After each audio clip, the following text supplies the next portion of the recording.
गांव के कोने में एक पुराना सा मकान था जहां दादी अम्मा रहती थी। दादी अम्मा कहानियां सुनाने में माहिर थी और रात को जब गांव के बच्चे उनके पास आते तो वे उन्हें अलग अलग तरह की कहानियां सुनाती। लेकिन एक रात दादी अम्मा ने एक ऐसी कहानी सुनाई जिसने सभी को डरा दिया। वह रात सर्दियों की थी और बाहर तेज हवा चल रही थी। सभी बच्चे दादी अम्मा के चारों। दादी अम्मा ने कहना शुरू किया, बच्चों, आज मैं तुम्हें हमारे गांव की एक पुरानी कहानी सुनाऊंगी।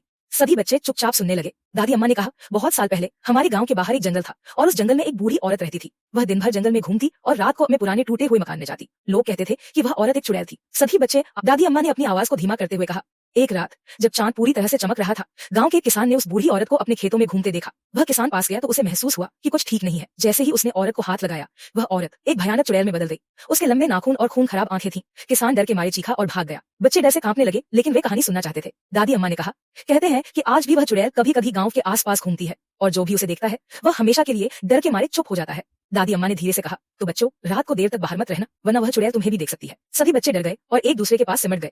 दादी अम्मा ने हंसकर कहा, अरे बच्चों, ये तो सिर्फ एक कहानी थी। लेकिन सभी बच्चों के दिलों में डर समा गया था और उस रात वे सब दादी अम्मा के साथ ही सो गए।